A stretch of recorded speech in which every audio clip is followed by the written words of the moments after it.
So we're standing here beside the Whitefish River, right by where the station at Leeper would have been, which was just in that direction over there, a few hundred meters. And so there seems to be no physical trace on this side, on the east bank of the Whitefish River, of where this bridge crossed.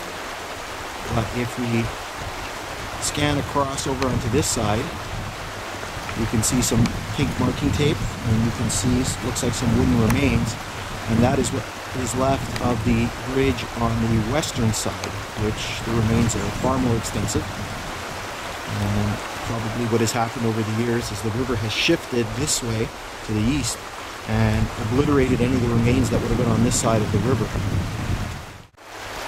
And so we've moved just a little bit closer to the western bank, and actually from this perspective you can see a little bit better of the remains on the western side. So if I zoom in, you can see the pilings on the western side, and you can see some of the crib work right here. You can actually see some of the rocks inside the crib work. And so the bridge would have gone across somewhere into this area over here, but once again, it's very difficult to find any remains on the eastern side. So we're standing here right beside the Whitefish River at Leeper Station, and we're on the what would have been the western side of the trestle that would have crossed across the river here, the bridge. You can see the river in front of me here, and I'm looking to the east. And so what you can see here are some remnants of the bridge or trestle. You can see a couple pilings in the water right here and here. There's a few more right beside me here. And as we make our way back this way into the brush, you can see the remnants of the bridge. There's actually a lot left of this bridge here. I think a lot of it had to do with the shifting course of the river. And so you can see what's left here of the western abutment. I think this might have been maybe like a pier, because there seems to be a depression between here and where the grade resumes over there. And so you can see the piling in the water here. You can see bolts and rods and things that would have, pins that would have held the bridge together. Try not to fall in the river here.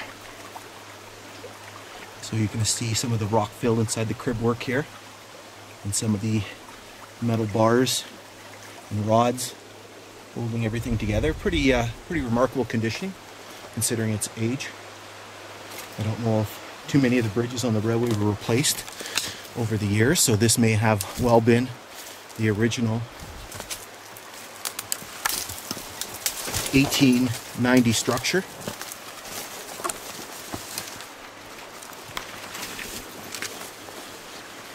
And as we work our way this way,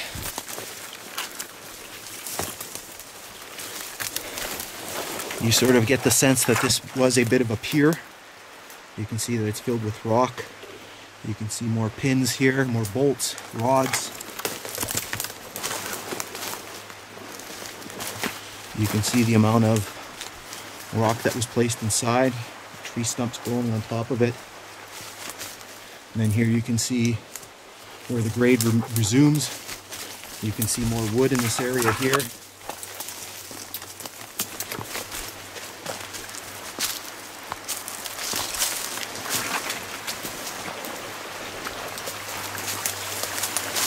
Down in this area here, you can see more wood down here, more pilings in the river, and then what's left of the crib work that we just looked at before. You can see some of the rock that's been deposited here, obviously trying to stem the flow of the river or the erosion of the river. It's actually quite a bit of it that stretches on in this direction. You can see more bolts. Obviously some sort of retaining wall was here. And then the grade resumes up here and continues on its way to the west.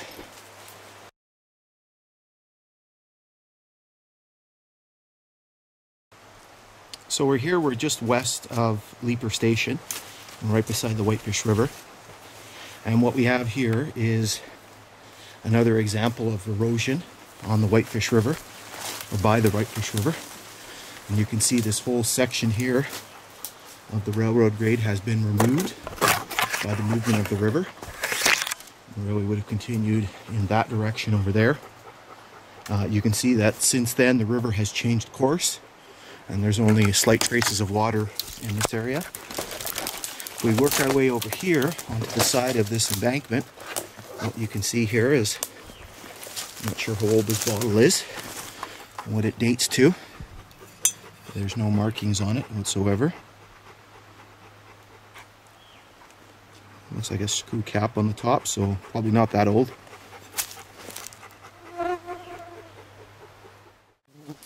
Alright, so we're just to the west of Leeper Station, and we're standing on the railway grade looking to the east.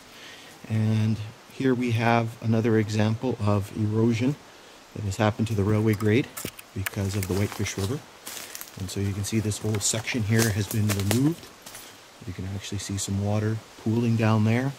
The railway would have continued that way to the east, and this way we have a little bit of an embankment here that we're following.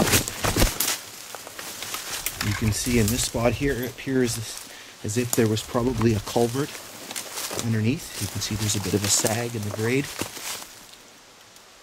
So the culvert has collapsed.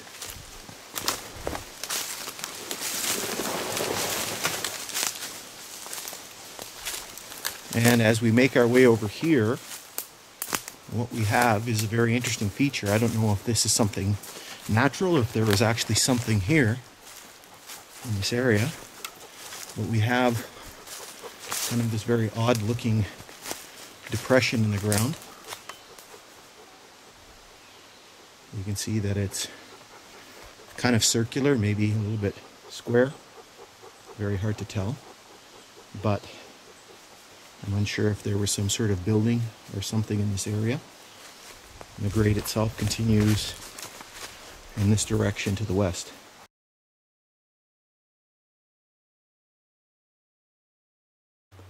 So we're here on the railway. We are just slightly to the west of Leeper Station, and you can see the railway grade going this way in an easterly direction. And right here we're in the middle of a small little cutting, not particularly large, but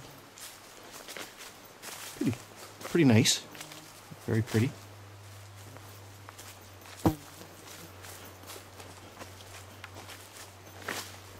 This is one of the few really open sections in this area, and you can see the grade really well.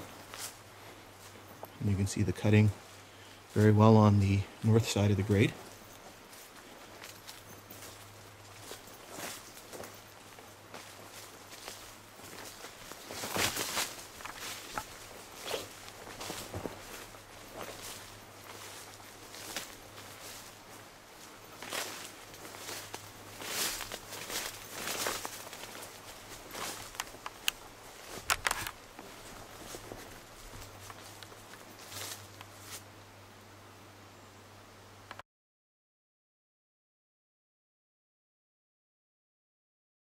So we're here just west of Leeper Station, and we're on the railway grade here, and what you can see is we have the remains in this area of a culvert.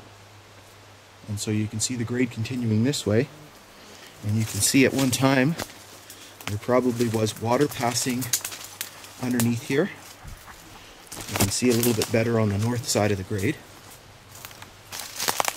And so you can see the collapse of what would have been in here. You can actually see right here, we actually have some sort of cut timber that probably would have formed part of this. I'm guessing it was a culvert, a wooden culvert under the ground. You can actually see it is quite deep under here.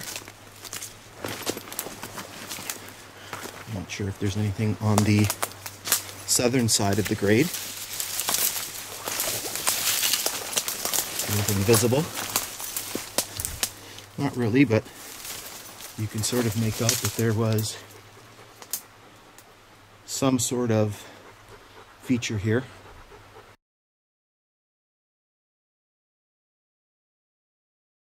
All right, so we're here on the railway just west of Leeper Station, and you can see the railway grade here.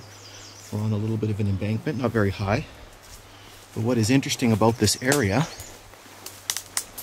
is what's on the south side of the grade. As I duck down here,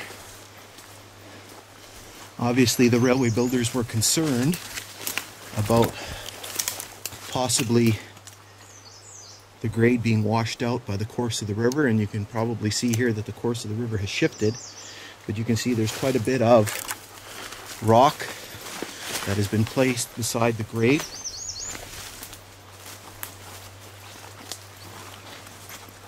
And so I'm guessing at one time the Whitefish River would have been right beside the grade here. You can hear it kind of running in the background. And obviously it has changed its course significantly since the railway was constructed through here in 1890. But the rock still remains. And as you're going to see very shortly, the river did have a big impact on the course of the railway.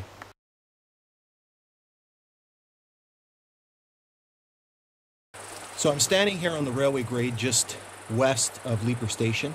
I am right beside the Whitefish River, and you can see the grade very heavily grown in, going to the east behind me.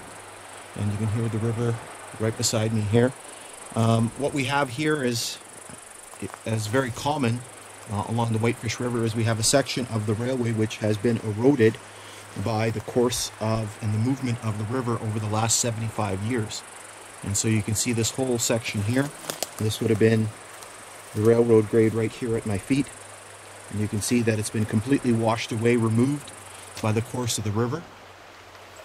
And the railway would have originally gone right across over here.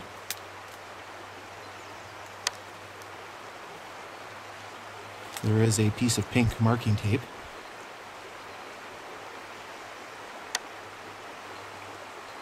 Right over here. Right there. Which shows where the railway would have crossed across.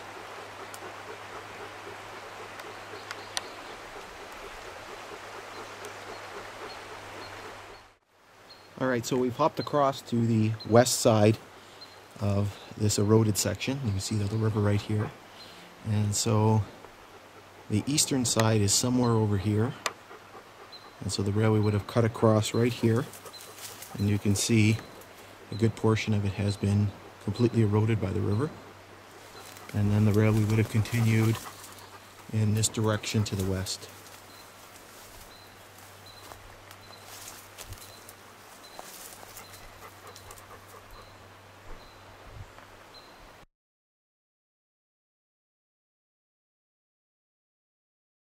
Alright, so we're just to the west of Leeper Station, and we're kind of on the railway grade here. It's very, very difficult to see because it's very grown in.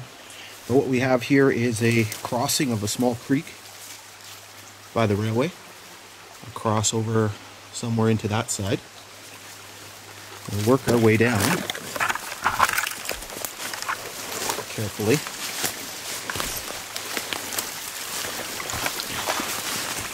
And so in the creek here, you can see over here some of the remains of the culvert or bridge or whatever they had across here.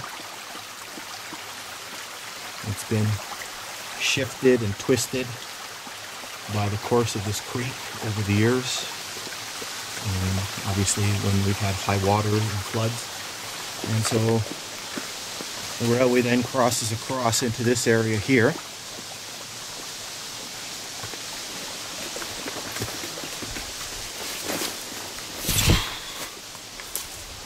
Somewhere over here. It's very, very grown in and makes its way over to the west.